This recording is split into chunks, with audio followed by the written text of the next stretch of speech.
There it is. Holy moly, look at this thing. Holy crap. Glassy. This is going to be a big challenge.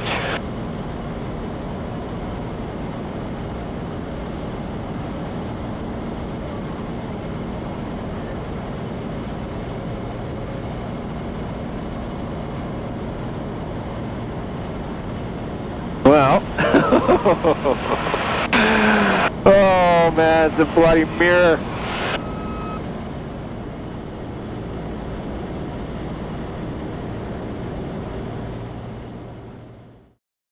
I was so fortunate to be able to fly into so many different locations with the float plane.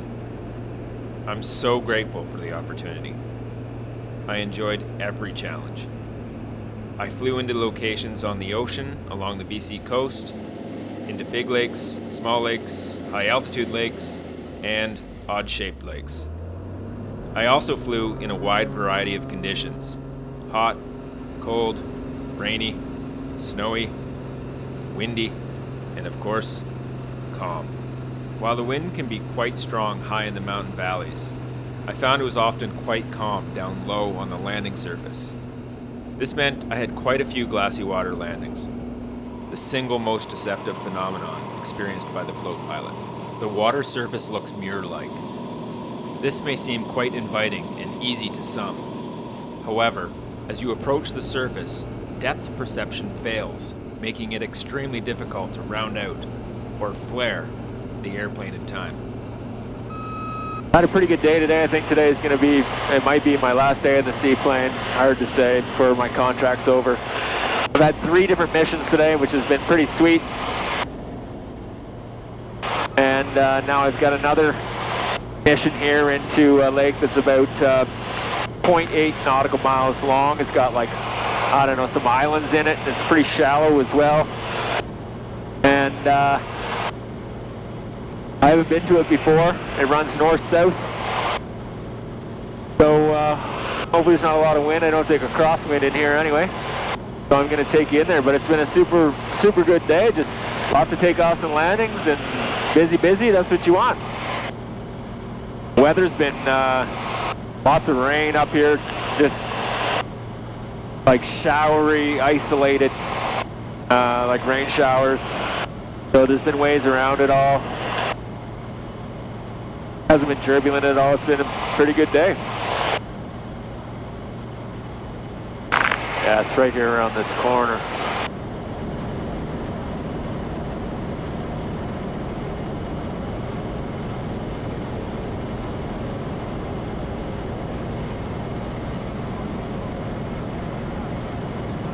There it is.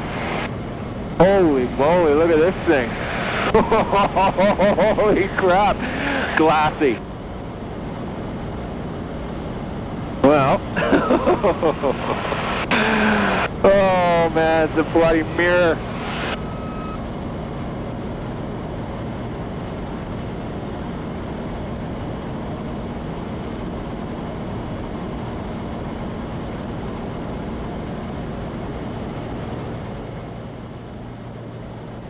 Better have a look at her here.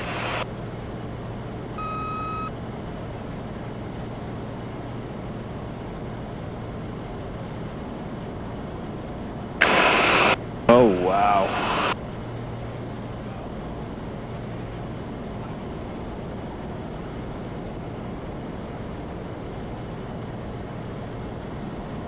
Okay, well, I'm going to need some shoreline here. I think I'm going right over top of that. I should be able to get it down in there. What's that out there? Ducks. The ducks ended up being very helpful as they created ripples in the water, giving me some depth perception.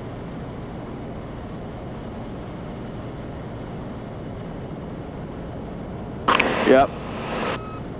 Right down through there.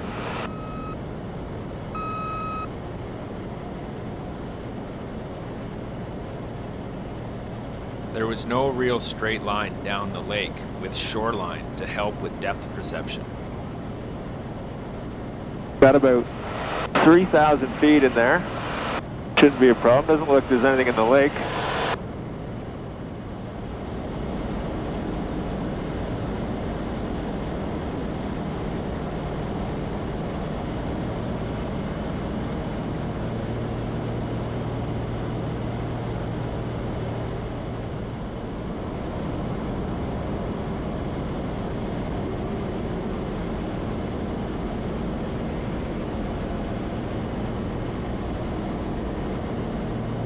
Woohoo! It's gonna be a tough one.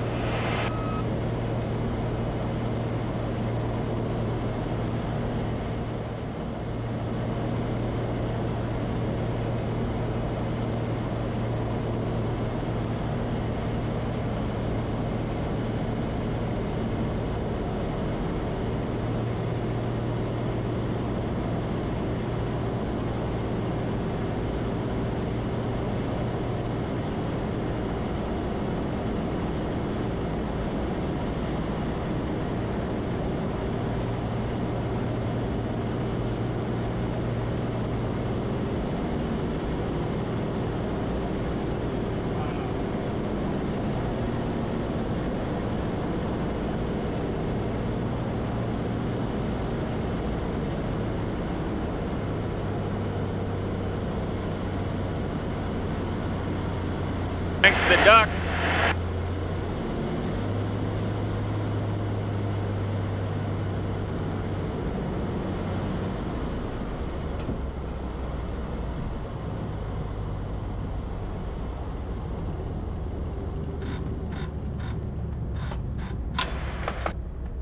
I made it.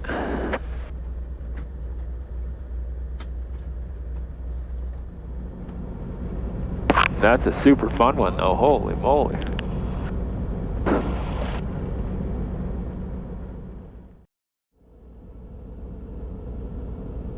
There was lots of lake for takeoff, but it wasn't straight.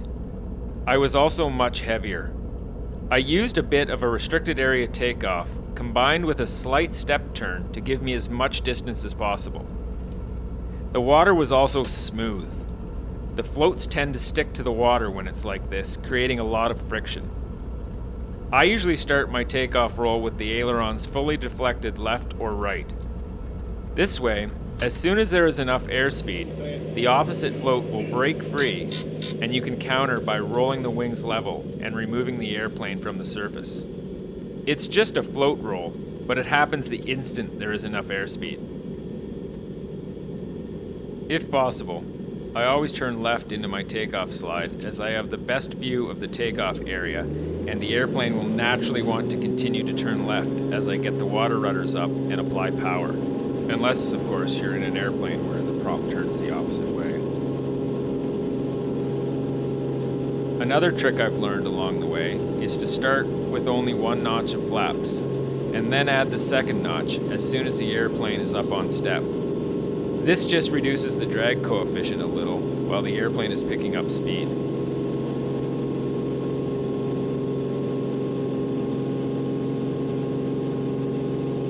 You can see the right float break free of the surface now. I will sometimes try to take off through my taxi wake on glassy water. I think it just breaks up the water a little, helping the airplane to become unstuck. Glassy water takeoffs can be dangerous too. If you don't climb out of the glassy water quickly, you risk flying back into it.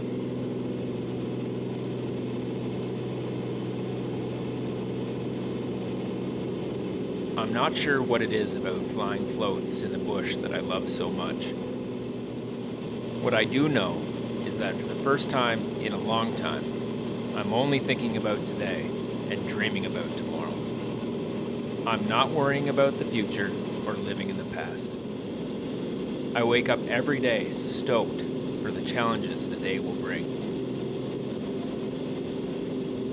Another sweet day in the books, bush flying a float plane in the Canadian North.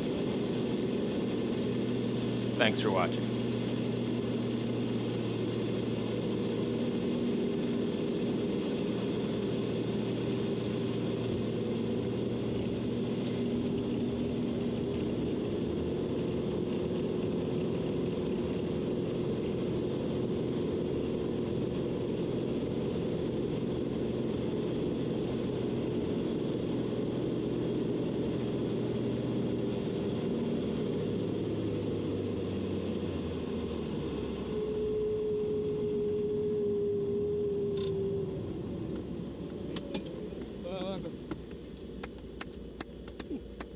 Thank you, thank you.